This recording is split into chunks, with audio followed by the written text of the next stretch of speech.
meio atrasado, não vou perder tempo. Com vocês, Emmanuel Goldstein, editor-chefe da 2600. Emmanuel.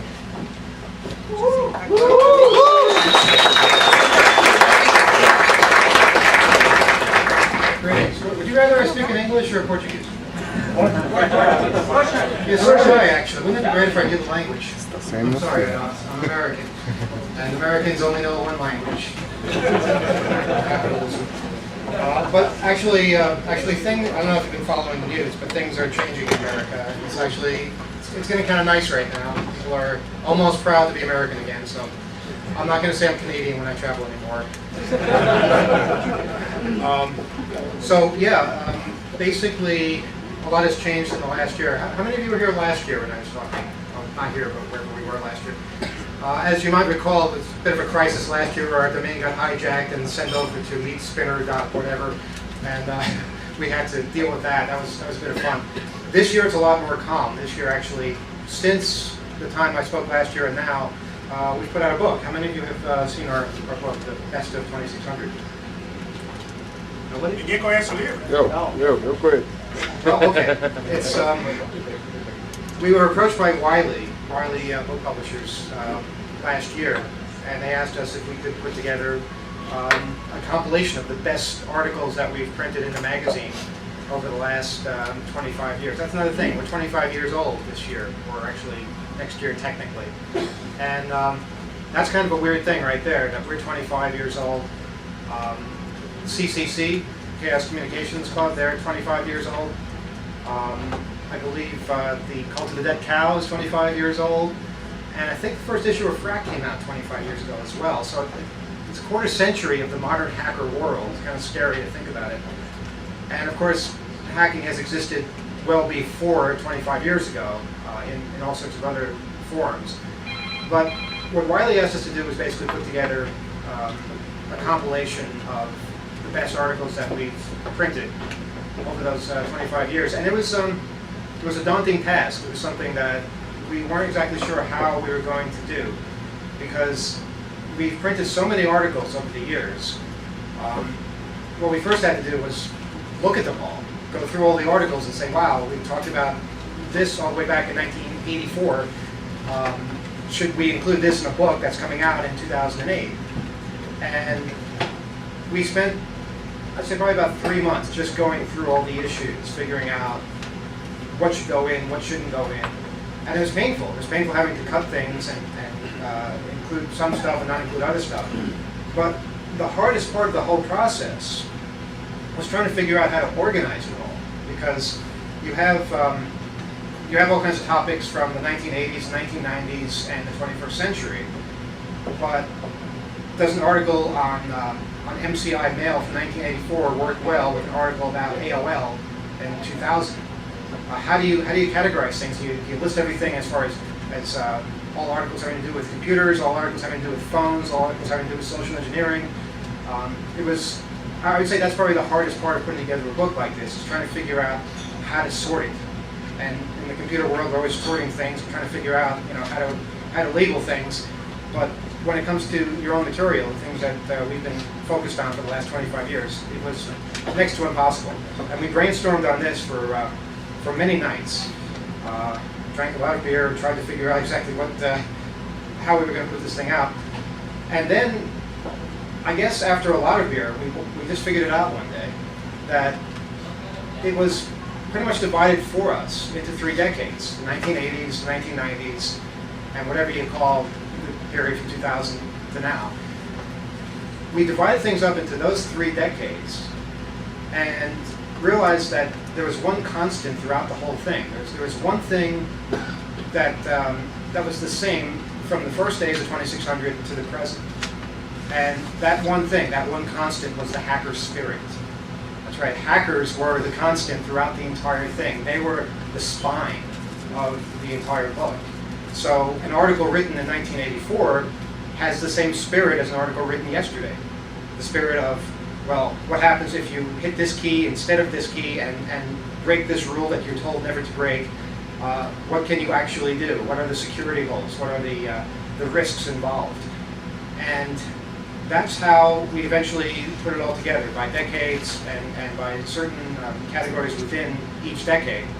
And from that, we found ourselves with a really interesting story of hackers over the last 25 years. But then we had another problem, and that being size. Originally, when Wiley came to us, they told us that we had about maybe 300 pages or so to do this.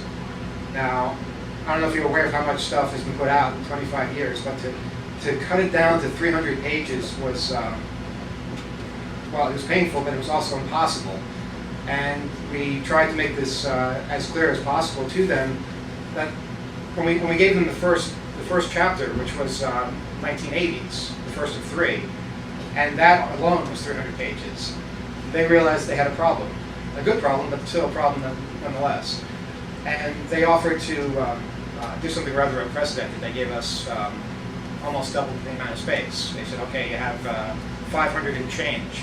You can fit everything into that. And we tried. We really did try. But it was so difficult. There was so much going on, so many important stories, so many milestones in the hacker world, that it was just impossible to cut all of it, to cut all the material that we needed to cut in order to make even the 500 and change pages. So eventually, we wound up with a book that's 888 pages long. And I think that's pretty damn cool that we were able to actually get this much extra space from Wiley. Of course, it also means that it's very hard to carry these on airplanes. I was going to bring one with me to read on the plane to go over some of my favorite parts, but I actually didn't have space.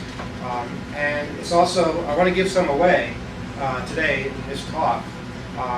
But unfortunately, I can't throw them into the crowd because people get hurt. And we learned that early on. So what I'd like to do, actually, just to get things rolling here, we have 6 books here. We want to. I assume people want the books. You don't want the books. Yeah. Okay. But we have 6 that we're going to give away today, assuming people can answer some of these questions. And then later on during the raffle, we'll have more. And you're encouraged to pledge a huge amount to get them later. Money goes to charity. All right, so I'm going to begin with just an easy question. And feel free to, probably best to raise your hand and give the answer, otherwise I might not know who answered. Does anybody know the name of the hacker magazine that came immediately before 2600? Frack Magazine. That's very good, but it's wrong. Frack Magazine was an electronic magazine, came out the same time as us. They started in 1984. In fact, I just said that. They came out in 1984 as well, 25 years ago. This is a printed magazine that kind of inspired us. You said what? I didn't hear that clip before. He's joke. Okay. Nobody knows? You see, this is the danger. This is the danger of not putting out books. People forget things, and facts are lost to history. This is an important fact. This magazine meant a lot to a lot of people. Nobody? Americans? You don't know? Blacklisted? Are you blacklisted? No. Those guys came out in the 1990s. Stole organs from us. They certainly didn't inspire us. Okay, well, I guess I'll give you an answer. Tap Magazine. Never heard of Tap Magazine? Wow. Okay, well, Tap Magazine was an interesting publication. They came out, they actually started as part of the Yippie movement in the United States. Anyone ever hear of the Yippies? They're the people that tried to levitate the Pentagon? All right. A bunch of people from the 1960s. Abbie Hoffman, heard of him, right? He was one of them. He was involved in putting out this magazine called YIPPL, Youth Information Party Line is what it stood for. And that morphed into TAP Magazine, which stood for Technology Assistance Program or something like that. And they had this paper magazine that came out from, I think, 1970 up until the year after we started, which was 1985. And we would get this magazine. They didn't come out all that often. They came out once every few months. But when it came, we raced to our mailbox, opened up this little envelope, and there'd be information in there. They were pretty hardcore, though. They printed credit card numbers and phone codes and things like that. A bunch of anarchists, they were just out to mess everything up. But it was cool. It was cool reading what they were saying, and it inspired us to put out something that maybe looked a little better, or maybe came out every month rather than just whenever they felt like it. And of course, after we started, they sort of lost motivation. They didn't see the point of coming out anymore, so they stopped. And But if it wasn't for Tab Magazine, there would be no 2600. So it's important to know your roots. So basically, on that, no, okay, I'm going to try another one here. The first issue of 2600 was how many pages? No? 6. Who said that? Who said 6? You got the book.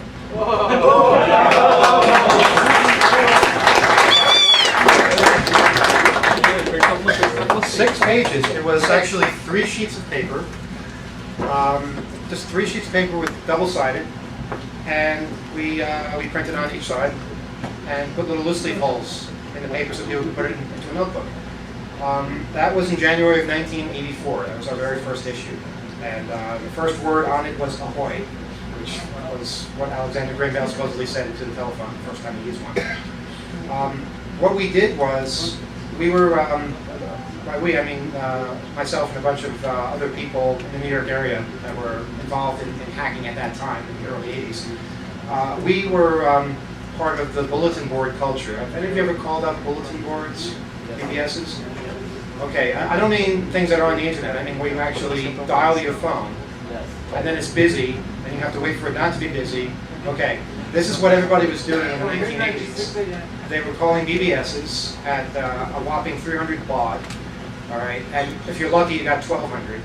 And you'd have to wait for sometimes hours, sometimes longer, for whoever was on it before you to stop, to hang up, so that you could get through. And then when you got through, you tied up the line for an hour or two, reading posts and sending mail. And when you sent mail, it only went to somebody on that one system. So it was pre-internet. You couldn't send mail to somebody on a different system unless you had some kind of networking software like FidoNet.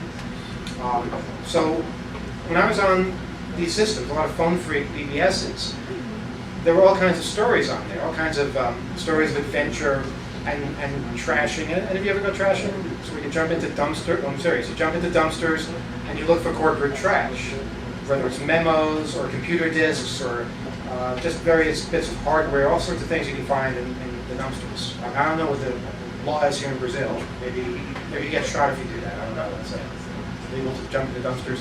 In the States, it's getting harder and harder. But that's we had stories that were posted about that. We had stories that were posted about how to blue box, how to make free phone calls, playing around with early computer systems. But the only people who could read these stories were the people who called the bulletin board systems. And it was hard to call the bulletin board systems, and if you didn't have a computer, it was impossible to call the bulletin board systems, and most people back then didn't have computers. So I thought, and a bunch of other people thought, wouldn't this be great if these stories were printed on paper? That could be mailed to anyone, and anyone could read these stories, and we'd have an interesting little newsletter. And that's how 2600 was born, just by the desire to share the world, the world of BBSs with everybody. And look what happened. It caught on, and everybody suddenly wanted to be a hacker, and we couldn't stop it at that point. Those were the early days. That's when the very first issue came out, and we actually didn't know what was going to happen after we mailed out the first issue. We thought we'd be arrested the next day because we were sending out something that was objectionable to many. And a couple of us were actually being indicted at the time for hacking. In fact, I was in trouble at the time for hacking into various systems run by GTE. Did you ever hear of a packet switch network known as Telenet, GTE Telenet? That was back in like the early 80s, early to mid 80s. They had a system. You could basically call up a number and connect to computers all over the world. Just before the internet, nobody had anything resembling the internet at that point. We were able to call up these computers and log into systems. In fact, I'm going to give away another book. Somebody can tell me the answer to this. The system we used was called Telemail. It was a subset of GTE Telenet. All right, they had a default password. Now, who can tell me how many letters was the default password? How many letters long was the default password? 3. Who said 3? Wrong. 4. Who said no? 4? 8. 6. 8? Hold on, one at a time. 6. 6? 8? No? 6. 6? You said 6 again? No, it's not. It Yes, wasn't wrong. Yeah, you know, eventually someone's going to get it. But the question is, how long is it going to take you?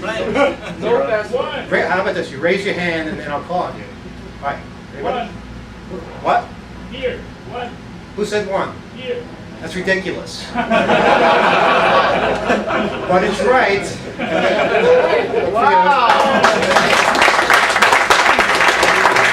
Who said one?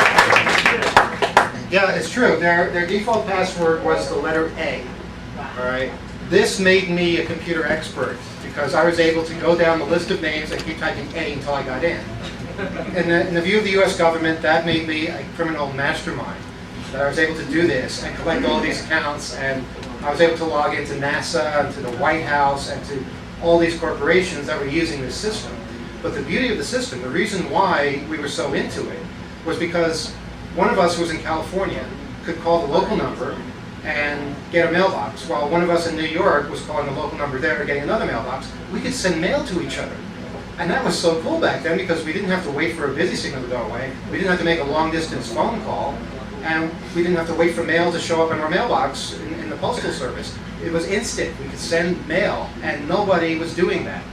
So it was our desire to become a part of the, I guess, the 1990s, back in the 1980s, that got us into trouble because they didn't like it when they figured out that we were actually using their system more than they were. And in fact, a lot of systems, the first voicemail systems, a lot of computer systems, were used by hackers more than the people they were meant for. For instance, the first voicemail system I ever found was called Audio Distribution Service, run by IBM. And I found this just by randomly calling 800 numbers. 800 numbers are toll-free numbers. And I heard this recording say, please enter your last name. And I'm like, okay, how do I do that? Eventually I hit some touch tones, and it spelled back a name for me based on the letters on the touch tone pad. Then it asked for my password. And, you know, not knowing what to do, I entered the same thing again. And of course, it worked. So that was how easy that was. But it turned out that the default password, until this genius changed the password to his last name, the default password was IBM 426 on a touchtone keypad. So before long, we owned that system as well, and were able to communicate voice through toll-free numbers all throughout the country as well. And that was before voicemail was something that was used by everybody. So the early years were a lot of fun. In the book, we captured the early years just by talking about our various exploits and the things that we were doing back then. So I find that's one of the things that has not changed, is the amount of stupidity out there by people running things, and the amount of paranoia that they express once people figure things out and make it public. And that's part of the problem with hackers. It's always been a problem with hackers. They make everything public.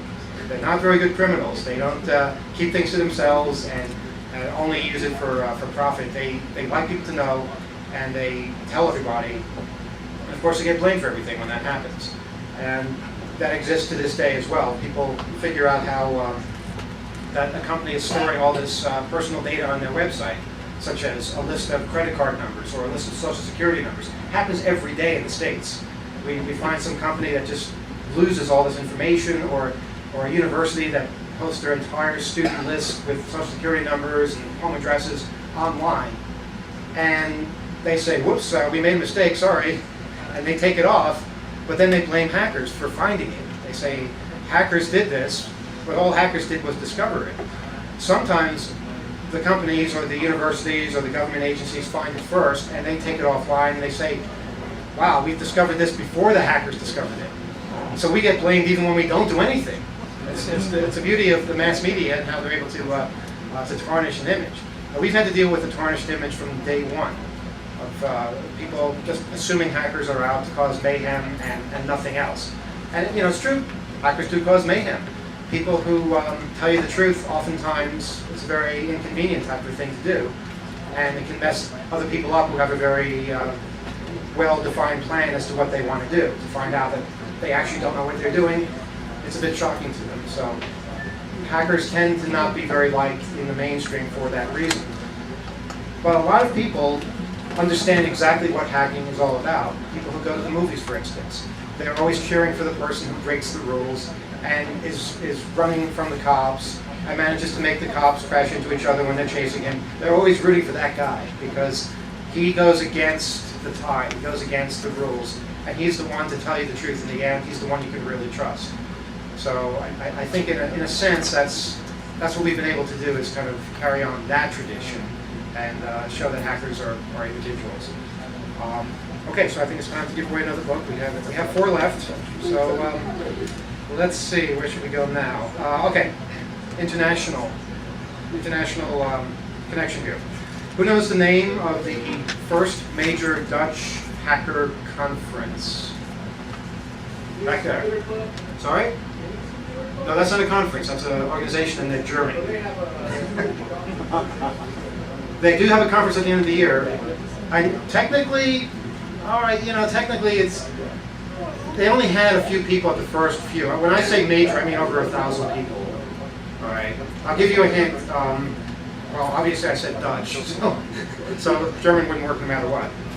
Did somebody raise their hand in the back? No? You guys been quiet. No? That's good. That's one of them, but that's not the first one. Do you have a are you going to Wikipedia or something? What are you doing back there? SMSing people for the answer?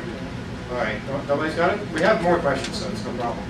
The first hacker conference was not the first hacker conference, the first major European hacker conference, 1,000 people or more, 1989. It's called the Galactic Hacker Party. It took place in Amsterdam. First time I went overseas, and it was very eye-opening because what happened was I met these people that came from all over the world. People that came from obviously Holland, from Germany, from France, from England, South America, Australia, and they all were obsessed with the same things. They all were obsessed with computers and phones, and that was my first experience realizing that, hey, this goes beyond the borders of the United States. There's lunatics all over the world that are into this shit. And wow, it was great. It was unbelievable. And I made friends that I still have to this day, and I didn't want to come back. It was such an eye-opening event for me. And back in 1989, it may not seem like those were the later years of 2600, but it felt that way. We've been publishing since 1984. That's 5 years. We've been publishing the same magazine for 5 years. We were getting tired of it. And we were starting to wonder, is there anything else we can do? It's getting a little bit old.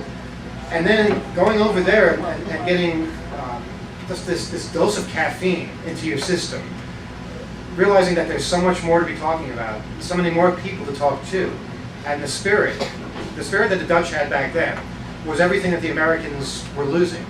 They had the spirit of rebellion. It was encouraged. People could hack openly into machines, and they weren't being prosecuted. Nobody was being sent to prison. And the environment of fear that existed in the United States simply did not exist there. And that, to me, was simply awe-inspiring. And when I came back to the States 6 weeks later, I basically brought that with me, that spirit. And I just tried to get a lot more people into it. And I just had new life. And I realized at that point that whenever you feel that you're getting bored with what you're doing, you just have to change your environment a little bit, find people with a different perspective, and learn from them, and bring that back and spread that around as much as you can. Because I think we probably wouldn't have lasted as long as we did, another 20 years after that, without seeing something in a different land and getting that other perspective. So that was a really cool thing. That was a milestone, and I think that's an important thing for people to remember, are the milestones in the hacker world and in history. Okay, before I give away another book, any questions or comments from anybody or anything? Just want to open it up, make it interactive? No? Okay. Then we'll go on to another question. We have 4 more books we have to give away here. Who knows what MOD stands for? MOD. Give you a hint. Masters of Deception. Okay, got that. Masters of Deception is right. There you are.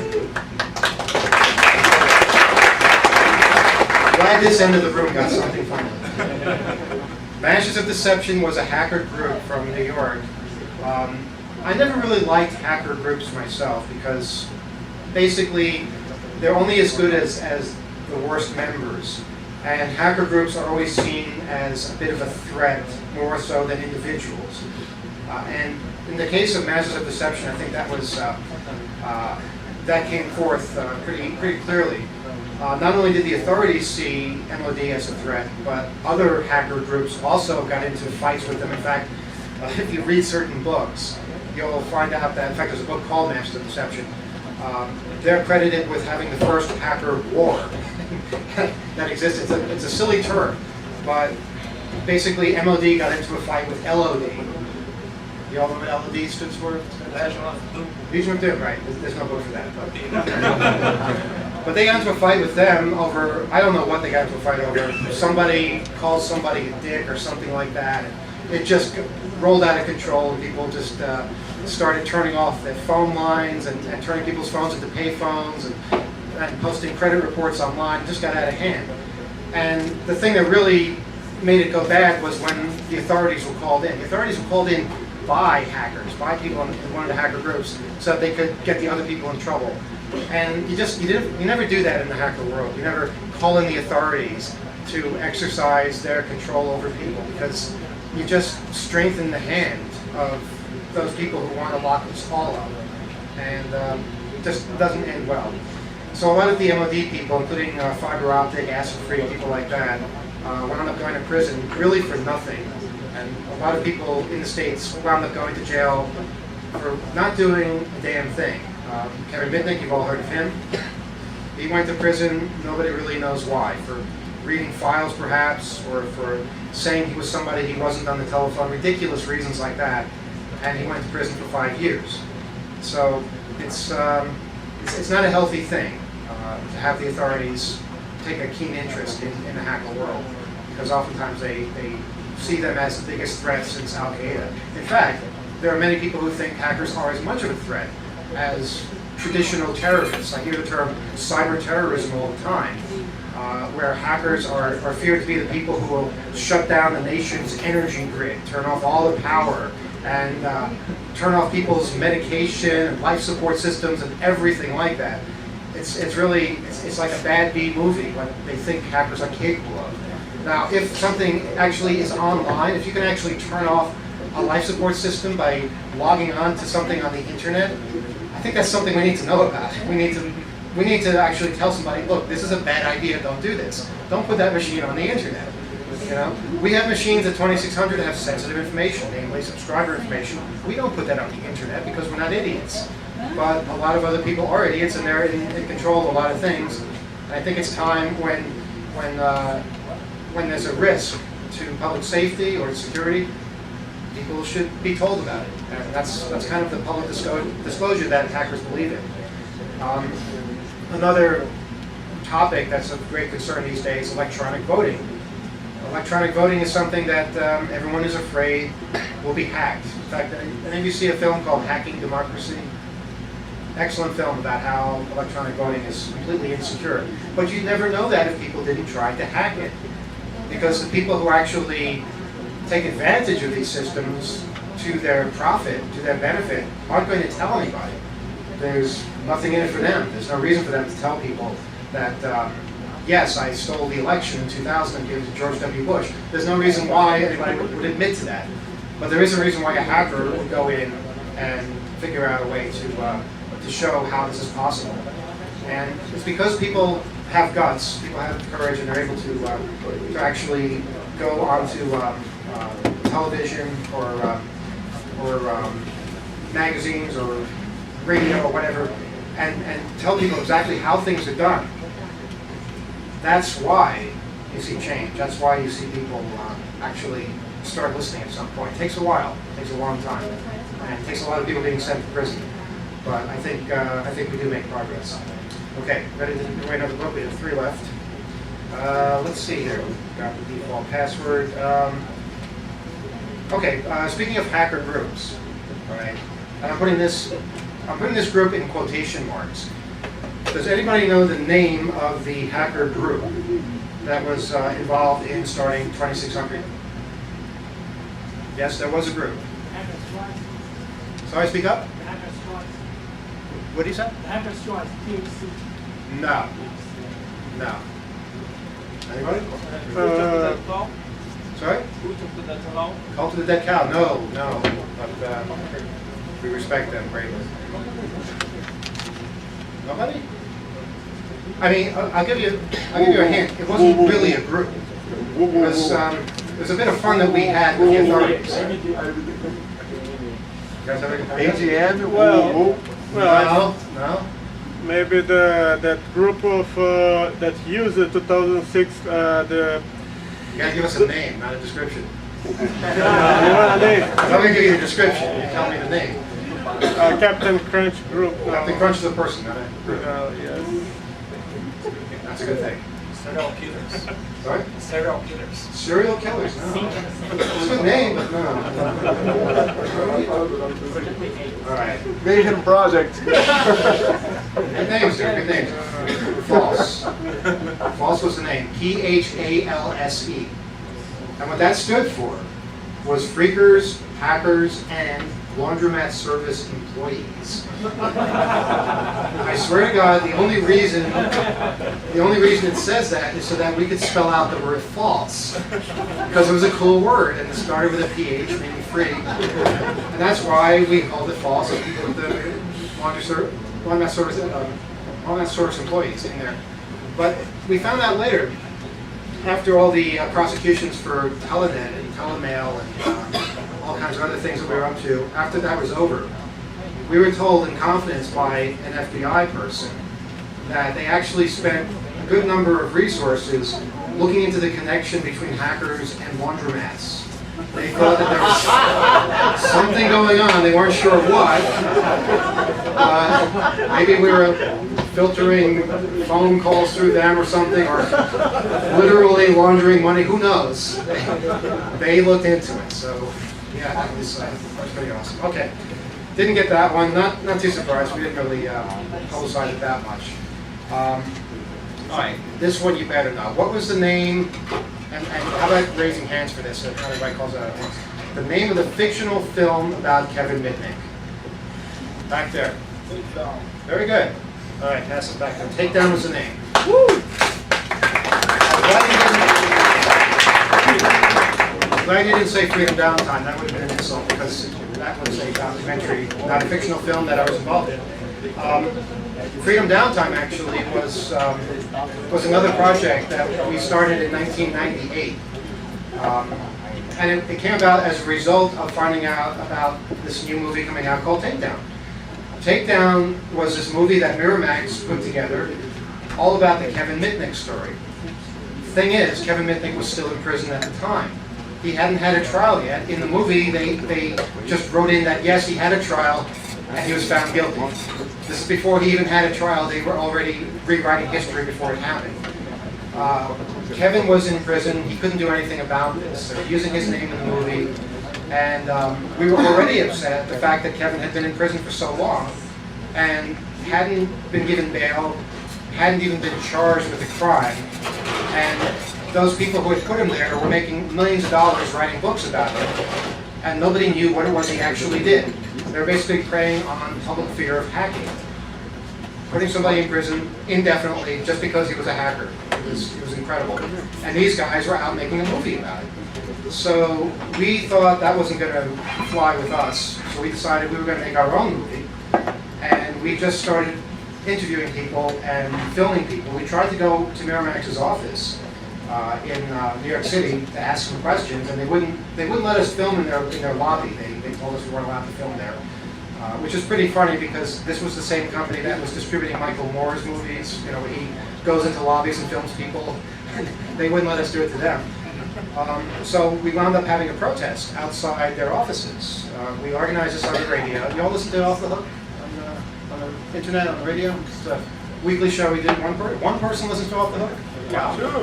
Two people. Hey, okay. This section here, they listen. Well, you all can listen. In fact, you can catch up on all the issues, all the editions of the show from 1988 on.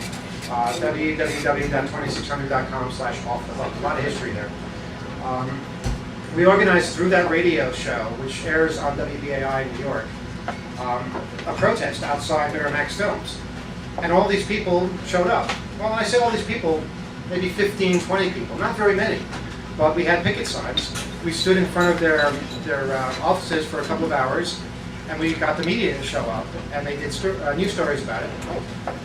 And within a couple of days, they were so scared by having these hackers outside their offices that they rewrote the script to make it more acceptable to us. And at that point, I realized, wow, the power of the media, the power of simply standing around with picket signs, the power of saying you're hackers and you're mad at them. That was pretty cool.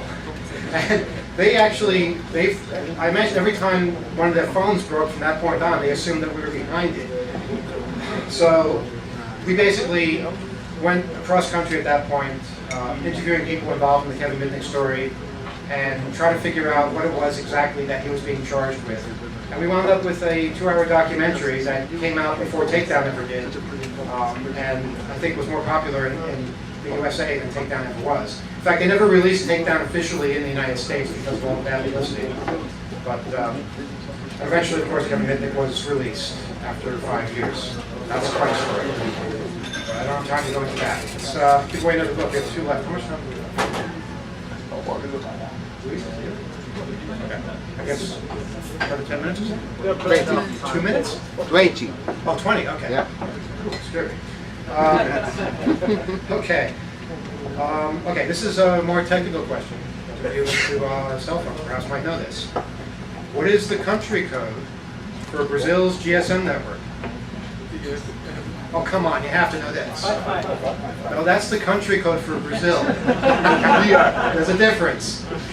See, every cell phone network has a special network ID code. 143? 143? Where did you come up with that? No. It's You just IP. randomly guessed a number, didn't you? Props for that. I'll give you a hint. In the United States, our dialing country code is 1. I'm sorry for that. I don't know how we got to be 1. We don't deserve it. But every GSM provider has a country code of 310. So every provider begins 310, and that's usually 2 digits after that. So none of you hackers knows the country code for Brazil? No? I guess I had to look it up myself. I didn't know. No? 724. Wow, okay. I'm teaching people things. That's good. What is this used for? I'm sorry? What is this information used for? It's basically, it's an ID code. Like, for instance, what is it, TIM? That's the Italian network. Why do you guys have an Italian phone network? Figure that out. Their code is 72402. I think 72403 as well. Like, Claro is another one. 72405. So this is basically a way that they number the companies, and it's a worldwide way of doing it. So every country has 3-digit code.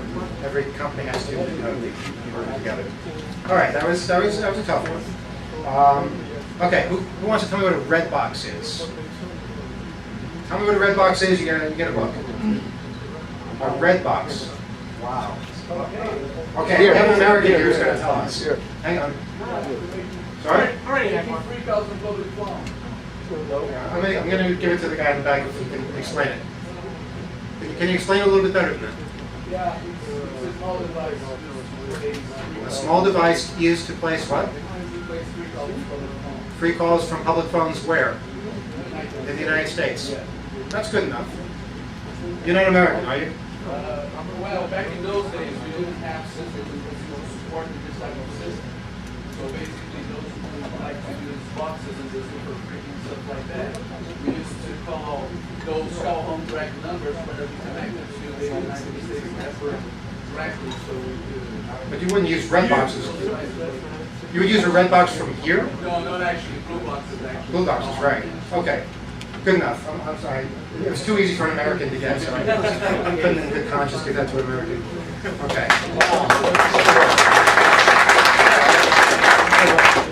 Red boxing is it's pretty damn easy. It doesn't really work anymore. It might work in some places, but all it basically is 1700 hertz and 2200 hertz, those 2 frequencies. Let's say you wanted to put a nickel in the phone. You play those 2 frequencies for, I think, 66 milliseconds. And if you want to put in a dime, you play it twice, separated by I think the same amount of space, by 66 milliseconds. So basically you go beep beep. So the phone says, please insert a dime, and you say beep beep, that says, oh, 10 cents, thank you. Quarter, 5 times, separated by 33 milliseconds. That's how easy it was. You simply generate those tones, 1700 hertz, 2200 hertz, free phone calls. It's such a stupid system. But the phone company had this in all of their payphones. It took them decades to get rid of it. And basically, I think more people were using red boxes than coins by the time they finally got around to disabling it. And the beauty of it was that there was a lot of leeway in the tones. People were recording the tones onto tape recorders, just holding up Walkmans to payphones. You know those Hallmark greeting cards where you can record a greeting? You could record Redbox tones onto a greeting card, hold that up to the phone, and that would work. It was insane how easy it was to make free phone calls. It wasn't really hacking, but figuring out new and clever ways to use the tones was hacking. And it drove the phone companies crazy because there wasn't anything they could do about it. All their machines recognized these tones, and they had no real way of differentiating. Now the humans were better. If you got an actual human operator, which they were getting rid of, they were replacing all the humans with machines. Well, the humans could tell. They say this sounds awful. That's not really a quarter. You're just playing a recording of a quarter. And you can't fool humans most of the time. Well, some operators you can fool a lot of the time. But the point is, humans were better than the machines. The machines almost always would just accept whatever it is that you gave them. And you have a question in the back? No, I would say that it's specifically we didn't used to have red boxes, but we had almost at the same time. We used to have some devices that we used to connect public phones to make. Did you actually have to? Did you actually? I never used those. No, not you. I'm aware. But did people in this country did they play tones? Did they play tones over the phone We just to a put payphone? water inside the phone. We use water inside the phone. We use. You say you used water inside the phone? Water, yeah. Phones are token based. That's So quite a you would system. just spill water inside the token, where you would put the token, and the phone would just short circuit, and it was free for all. Yes. No That's more good. tokens. Yeah, that's a nice low-tech solution. Spill water on the phone, and the phone works for everybody. No, we never got to that. That's a new one for me. What do you call that? Water box? That's a good name. Does that still work? There are no token phones anymore. Oh, no token phones anymore. Okay, that's probably why they got rid of them. But yeah, that was back in the day when we used what was known as in-band signaling, meaning that all the tones were sent over the voice path. Basically, what that means is if you wanted to route a phone call, you'd use what's known as a blue box, which was using certain tones that the phone company computers would use to figure out where to send phone calls. If you wanted to pay for a pay phone call, you drop the quarter in, the tones were sent over the voice path. Nowadays, everything is digital, and those signals, or different signals, are sent on a completely different circuit, so you can't even intercept them. So the fun is over. Question? No, it's just about a little explaining. Here in Brazil, people use a little diode to short circuit the thing and make phone calls. Other ways was to cap and put a common phone and hook it on the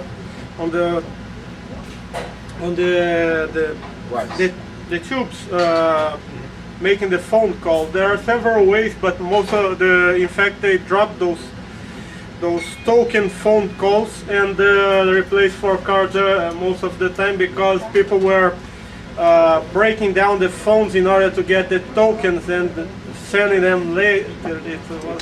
This is something that still goes on throughout the world, people figuring out ways to make free phone calls. But the interesting thing about 25 years of hacking is that nowadays making free phone calls has never been easier. In fact, it's encouraged. People use VoIP and all sorts of alternative systems to call up places for free and legally.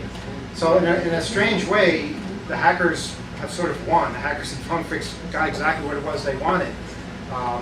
But there's always stuff to hack, there's always stuff to play with, always new toys to figure out alternative uses for it. And the thing with communications, it was all artificial to start with. the high price of communications. Companies charged whatever the market would bear. And if that was $5 a minute to call overseas, that's what they charged. And it became really, really hard to talk to people in different countries. Now it's easy. And now we're able to communicate so much better. And the phone companies are still making a ton of money. Okay, I want to give away the last book. I want to make sure somebody gets one of the answers to these questions. I'm going to read a couple of the more difficult ones first. Okay, Operation Sun Devil. Probably nobody has heard of here. Okay, you've heard of it, good. All right, then tell me this. Operation Sun Devil led to the founding of what major organization? Electronic Frontier Foundation. Oh, you got it? Okay, Electronic Frontier Foundation. Congratulations.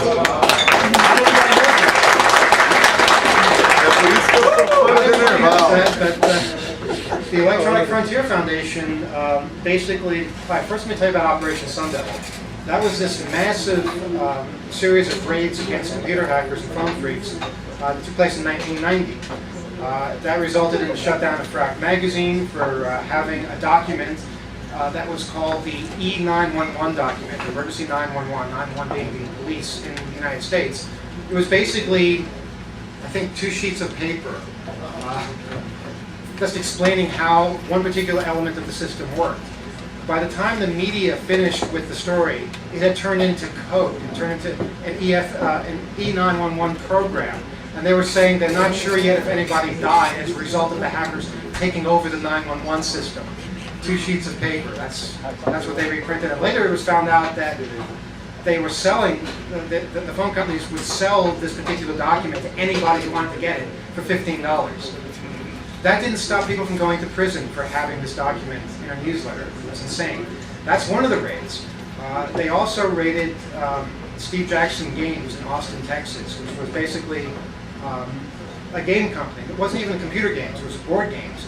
But one of their employees was connected to a bulletin board that had been raided by other agents in Operation Sun Devil. And so they wound up shutting down this entire game manufacturer who had a lot of friends in high places. And those friends got pretty outraged by this and started communicating via the early days of the internet and organizing. And the direct result of that was the Electronic Frontier Foundation. Now it's interesting because EFF really doesn't want it to be known that their roots are in the hacker world, but I mean that is the way it came about, was because of things that were happening to hackers. And now they're a major civil rights organization, which we need more of, for sure, because there's all kinds of legislation and bad laws that I'm sure exist here in Brazil as well as in the United States. I don't have any more books, but would anybody care to answer who was the first defendant in a case involving the Digital Millennium Copyright Act? No? Me. It was me. Yeah,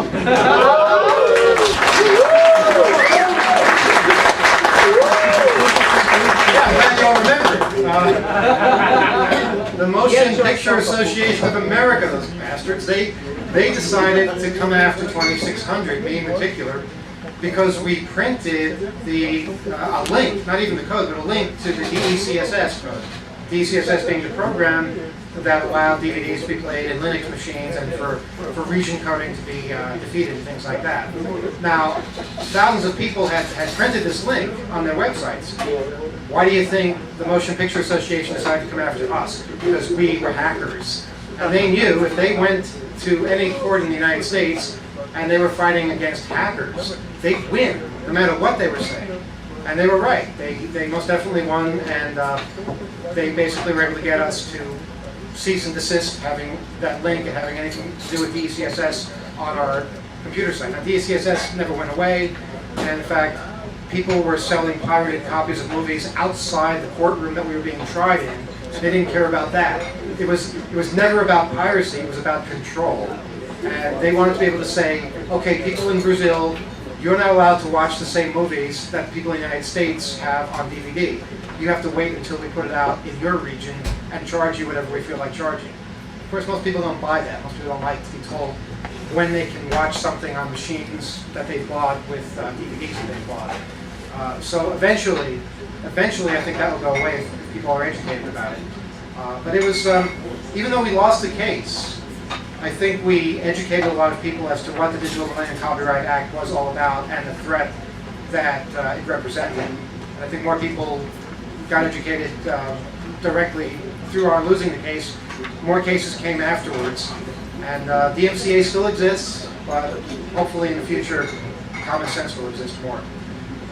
Okay, so I'm gonna ask one last question, and we'll wrap it up.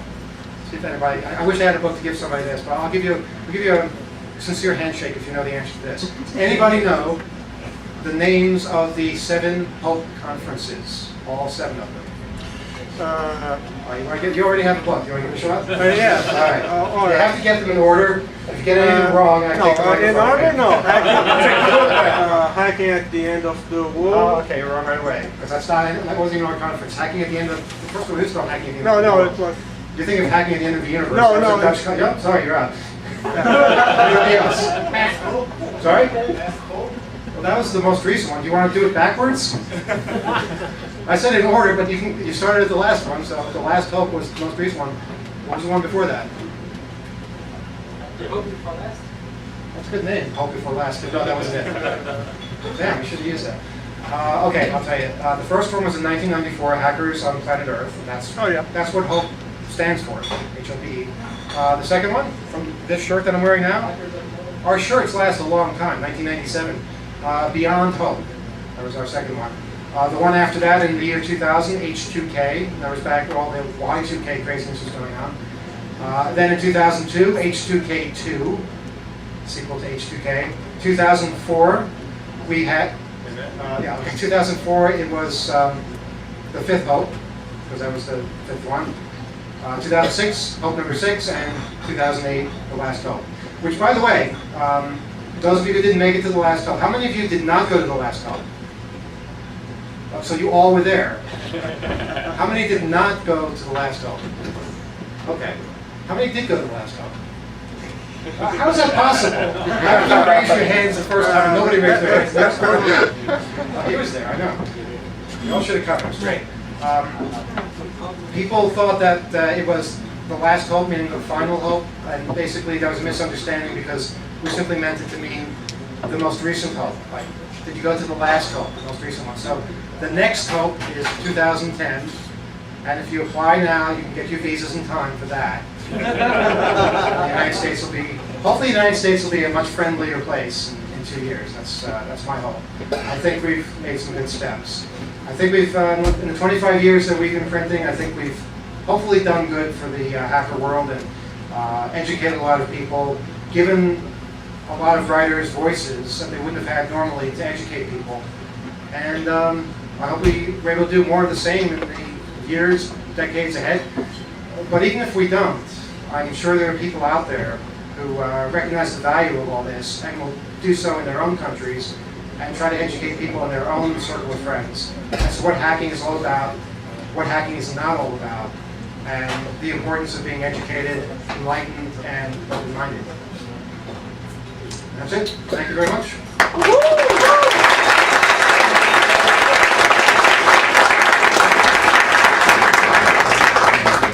I'll stand here for a minute or two more if anyone has any questions.